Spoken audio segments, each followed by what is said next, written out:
Boa noite, meus irmãos, e você que está em casa aí também. Hoje nós vamos separar esse tempo para dedicar ao Senhor no estudo da sua palavra, mas antes eu gostaria de dar uma orientação. A gente está começando a ver os casos de Covid-19 crescendo normalmente no Brasil inteiro, né? Algo que aconteceu algum tempo atrás na Europa, agora está acontecendo aqui. Então, duas orientações. A primeira, qualquer tipo de sintoma que você tiver de gripe, corra para um hospital, busque um atendimento e comece a tomar uma medicação o mais rápido possível. E o segundo é, se você tiver outro problema de saúde, que não seja Covid, também não deixe de procurar um bom atendimento rápido. A gente está vendo os leitos sendo ocupados também por pessoas que praticamente ficaram 1 ano sem tratamento. Isso é muito, muito ruim. Então, de qualquer maneira, qualquer que seja a doença, o melhor é tratar o mais cedo possível, ok? Nós já temos visto aí bons resultados com um tratamento precoce, como a gente já viu. A gente sabe que muita coisa foi politizada, mas tenha certeza de que remédios que a gente usa há 30, 40, até 70 anos não vão fazer mal. Se não fizer bem, é um outro problema, mas mal não vão fazer. Então, você pode buscar esse tratamento também. Tenha consciência de quanto mais cedo você tratar, melhor. Amém? Convido você a abrir em Provérbios capítulo 11. A gente vai ler 3 textos no livro de Provérbios. A gente vai ler Provérbios 11, 28, Provérbios 11, versículo 4 e Provérbios capítulo 23, versículo 4 e 5. Antes da gente começar a fazer a leitura do texto, vamos fazer uma oração? Senhor Jesus, nós te agradecemos, Pai, pela alegria de poder abrir a Tua palavra, de poder compartilhar ela, expressar, Senhor, nosso desejo de que o Senhor nos ouça e de que o Senhor fale conosco através da nossa necessidade. Não aquilo que nós queremos ouvir, mas aquilo que nós precisamos. Que, por favor, o Senhor, neste momento, possa ter misericórdia de nós, Senhor. Sabemos que não merecemos, mas que o Senhor possa vir com a Tua graça, com o Teu amor, e que o Senhor fale aos nossos corações, e que o Senhor nos oriente, e que nós possamos estar vivenciando, Pai, a alegria da prática daquilo que vamos aprender, para a honra e glória do Teu nome. Mais uma vez eu coloco a minha vida em Tuas mãos e peço que o Senhor fale comigo e fale através de mim. Peço que o Senhor me limpe neste momento, Senhor, purificando os meus pecados, e que eu possa ser um instrumento, Senhor, em Tuas mãos, utilizado somente para fazer aquilo que o Senhor desejar. Não permita que eu venha atrapalhar, mas que esse momento possa ser somente Teu e para a honra e glória do Teu nome. É em nome de Jesus que nós oramos, amém. Domingo nós compartilhamos o texto em Lucas capítulo 12, onde Jesus falou ali sobre a parábola do rico insensato. Aquele homem que deixou tudo preparado para que ele pudesse viver e aproveitar a vida. Só que Deus veio e falou para ele: você é um tolo, você é um louco. Hoje mesmo vão pedir a sua alma e tudo que você preparou vai ficar aí. Interessante, naquele texto, a gente abordou no domingo algumas lições, e essas mesmas lições a gente encontra no livro de Provérbios. E é o texto que eu gostaria de reforçar com vocês essa noite. Se você abrir em Provérbios capítulo 11, verso 28, vai dizer assim: aquele que confia em suas riquezas cairá, mas os justos se renovarão como a folhagem. Amém? Irmãos, é uma loucura tão absurda confiar nas riquezas, não é verdade? Mas não é o que a gente faz de vez em quando? Não é de vez em quando a gente fica desesperado quando o dinheiro não cai na conta, quando a gente achou que ia cair? E quando as coisas começam a faltar em casa? E quando a situação parece ficar pior? E quando vem o risco do desemprego e... Não é assim que a gente faz? Às vezes a gente esquece que quem é o sustentador da nossa vida é Deus. Se Ele é que mantém o nosso respirar, quanto mais as outras coisas. E é interessante porque o texto diz que aquele que tem essa confiança na riqueza, o destino dele já está decretado, que é cair. Irmãos, as riquezas, quem confia nelas, sempre vai se decepcionar.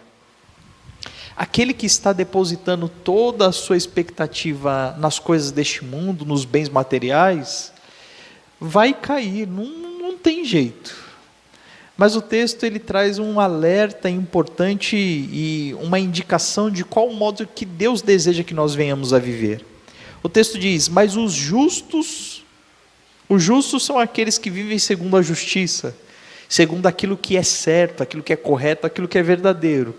Aqueles que dependem de Deus e não de nada deste mundo. E o texto diz: mas os justos se renovarão como a folhagem.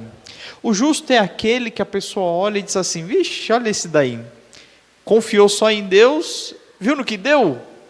E aí a pessoa olha assim e fala: esse daí acabou. Irmãos, não foi assim que os amigos de Jó vieram falar com ele? O texto diz que quando eles viram Jó naquela situação, ficaram uma semana lá em silêncio. E eles olharam para aquela situação e falaram assim: gente, acabou a vida dele, acabou. E quando a gente vê o renovo que Deus deu à vida dele no final da vida, né? No final do livro, digo, e o texto fala que Deus dobrou tudo aquilo que ele tinha. É exatamente o que o texto traz aqui, como a ideia de renovar, como acontece com as folhas, né? Quando você olha uma árvore ali no outono, em que ela parece que está perdendo a vida, e quando entra na primavera, ela começa a vida de novo, não é verdade? Dentro dessa perspectiva, toda vez que nós confiamos em Deus, as situações podem vir, as situações podem ser difíceis, a gente pode muitas vezes se abalar, muitas vezes parecer fraca, mas para a gente sempre vai haver uma renovação. Enquanto aquele que confia nas riquezas, esse não tem como, porque as riquezas nunca serão suficientes para renovar qualquer pessoa. Se você voltar alguns versículos ainda no capítulo 11, no versículo de número 4 vai dizer o seguinte: no dia da ira, as riquezas não servem para nada, mas a justiça livra da morte. Amém? O que é o dia da ira? O que vocês acham?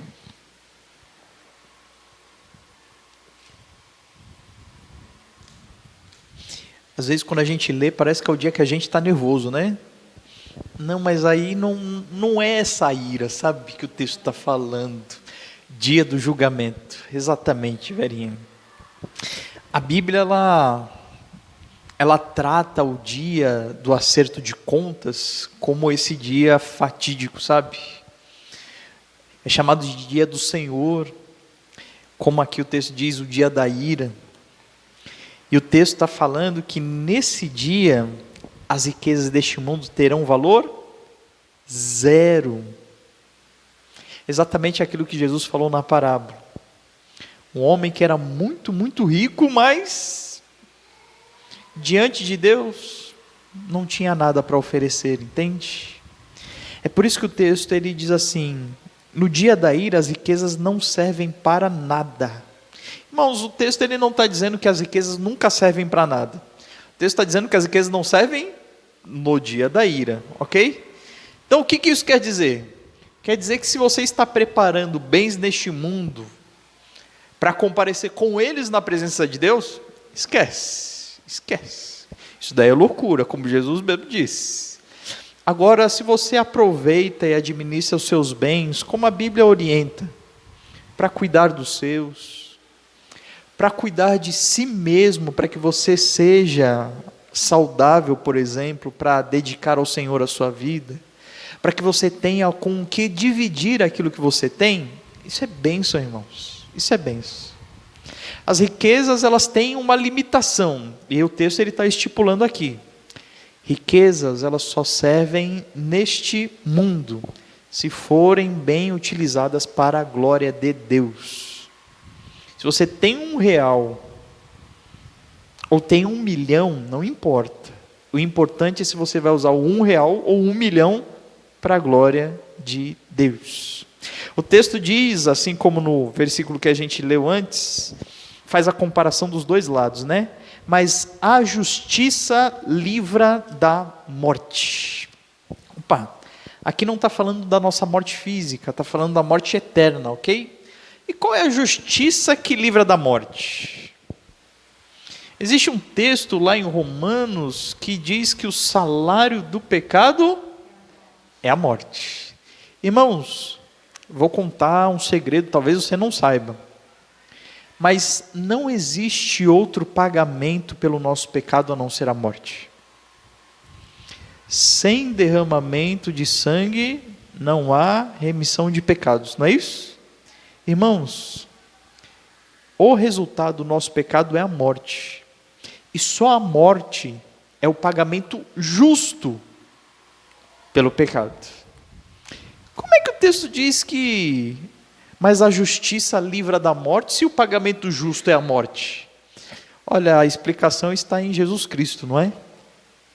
Porque onde nós deveríamos morrer, Ele morreu por nós, não é? É por isso que a justiça foi feita e nos livra da morte. Ele morreu no nosso lugar, para que nós não precisássemos morrer por toda a eternidade. Amém? Louvado seja o nome de Deus por isso. Ainda em Provérbios, é o último texto dessa noite, capítulo 23. Eu vou ler o verso 4 e o verso 5. É uma orientação aí para o nosso viver neste mundo. Provérbios 23, verso 4 e 5 diz: Não te fatigues para ser rico, sê sábio e te contém. Porque desejarias a riqueza que nada são. Elas fazem asas para si, a semelhança da águia, e voam para o céu. O texto está trazendo um desafio, né? E diz assim: olha, não dedique a sua vida para ser rico. Ele diz: seja você sábio e se contenha. Contenha o desejo de você desejar ser rico nos padrões desse mundo. E ele explica o porquê isso. Irmãos, o versículo 4, ele é um choque para a nossa realidade hoje. Porque hoje tudo que as pessoas pensam é melhorar um pouquinho de vida, né? E quando eu falo isso, automaticamente o melhor de vida para você é sempre neste mundo, né?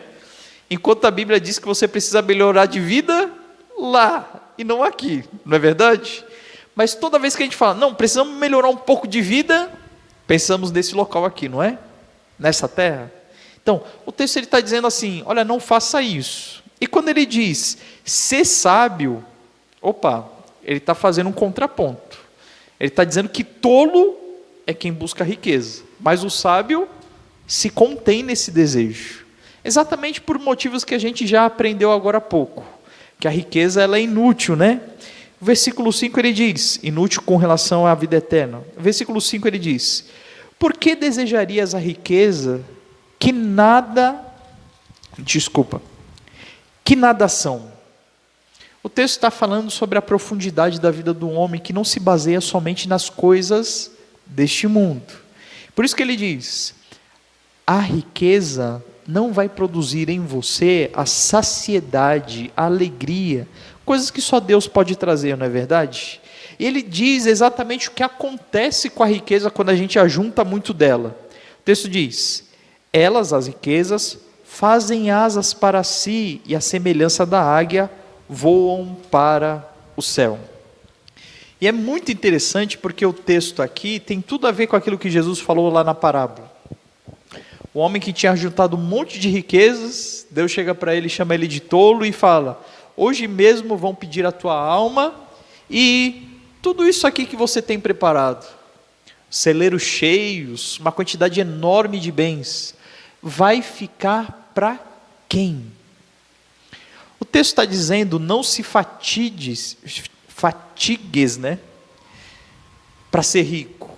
Irmãos, quando a gente fica dedicando 24 horas do nosso dia para conquistar algo sempre no futuro, a gente deixa de aproveitar o presente, não é isso? Eu já vi muitas pessoas deixarem de aproveitar o seu casamento para trabalhar. deixar de aproveitar os seus filhos para trabalhar. Sempre pensando num futuro melhor para o seu casamento, um futuro melhor para os seus filhos. E quem disse que esse futuro é certo de chegar? É exatamente isso que o texto diz. Você trabalha tanto, se dedica tanto, fica sempre pensando num futuro, e esse futuro nunca chega. Exatamente porque as riquezas elas são assim, elas pegam e batem asas e vão embora. E todo o tempo que você dedicou e se esforçou tanto, você perdeu e não teve o objetivo alcançado. É muito interessante o que o texto aqui, a nota de rodapé da minha Bíblia, ela vai trazer um comentário e vai dizer o seguinte: um pensamento popular afirma que o avarento e o cobiçoso, a gente falou bastante dele no domingo, né? Pessoas que não se contentam com aquilo que têm. E o texto diz: afirma que o avarento é o mais generoso dos indivíduos. Já pensou no avarento como o mais generoso dos indivíduos? Mas o texto diz aqui: pois acumula riquezas para serem usufruídas por outros após a sua morte. Não é interessante? O avarento é assim. É aquilo que a gente chama de mão fechada, né? Junta, morre, e tudo aquilo que ele juntou a vida inteira fica para outros usufruírem. Então, a gente pode entender uma coisa assim muito clara, irmãos. As riquezas nunca devem ser a nossa segurança, nem neste mundo, nem na vida eterna. Riquezas para Deus é aquilo que Ele nos dá e coloca na nossa mão para que a gente abençoe outras pessoas. Quanto mais a gente faz isso, mais Ele nos abençoa. Você pode observar esse processo na sua vida. Quanto mais você olhar para si mesmo, menos você terá. Uma coisa que a Bíblia diz, e ela é muito clara, que Deus ele não dá além do que a gente pode administrar. Ele dá sempre o suficiente. Sempre. Para que você possa abençoar pessoas. Quanto melhor você administrar aquilo que Ele te der, melhor. O bom administrador é aquele que pega a bênção que recebeu de Deus e multiplica ela na vida de outras pessoas. Isso é riqueza. Isso é riqueza. E é para isso que a riqueza serve. Amém? Vamos orar para terminar o culto dessa noite? Alguma dúvida, irmãos? Então vamos orar? Senhor Jesus, que alegria, Pai, nós podemos compartilhar esse texto e ver o Teu sustento, o Teu cuidado sobre as nossas vidas. Que apesar de nós não merecermos, todos os dias, Senhor, o alimento está sobre a nossa mesa, louvado seja o Teu nome. O Senhor nunca nos decepciona. Apesar de nós constantemente falharmos, o Senhor se mantém fiel. E a expressão do Teu amor e do Teu cuidado sobre as nossas vidas é algo que nós não podemos explicar. Pai, se de alguma maneira a gente ainda tem buscado as coisas deste mundo, ao invés de buscar o nosso Deus, nos perdoa, Senhor. Que o Senhor possa mudar a nossa visão para o lugar certo, que nós possamos estar olhando para Cristo, que nós possamos enxergar as bênçãos que o Senhor nos dá como oportunidade de levar essa bênção para outras pessoas, e que nós possamos estar vivenciando, Pai, essa riqueza celestial, essa alegria de compartilhar as boas novas de salvação, de chegar um dia na Tua presença e ter, Senhor, ao nosso redor, tantas e tantas vidas que nós levamos ao conhecimento de Cristo, porque sabemos que nenhum bem deste mundo vai ser levado, mas a nossa função, Senhor, de levar a tua salvação, e isso vai estar registrado para sempre. Louvado seja o teu nome. Que cada ação abençoadora, Senhor, possa nos estimular mais a juntar tesouros no céu para a honra e glória do teu nome. Pai, aproveitando essa oração, nós gostaríamos de pedir pelo Isaac. A gente ficou sabendo agora há pouco que ele teve uma crise de tosse. Pedimos uma intervenção tua neste momento em nome de Jesus. Que o Senhor possa restabelecer 100% da saúde dele. Que ele possa ter uma orientação certa e correta, Senhor, no médico ali. E que ele possa estar bem junto à sua família o mais rápido possível. Este é o nosso desejo. Peço que o Senhor nos leve em paz para os nossos lares. E que o mais breve possível nós possamos estar juntos. É em nome de Jesus que nós oramos. Amém. Amém, irmãos? Finalizamos o culto dessa noite. Tenham todos aí um ótimo final de noite e uma ótima semana.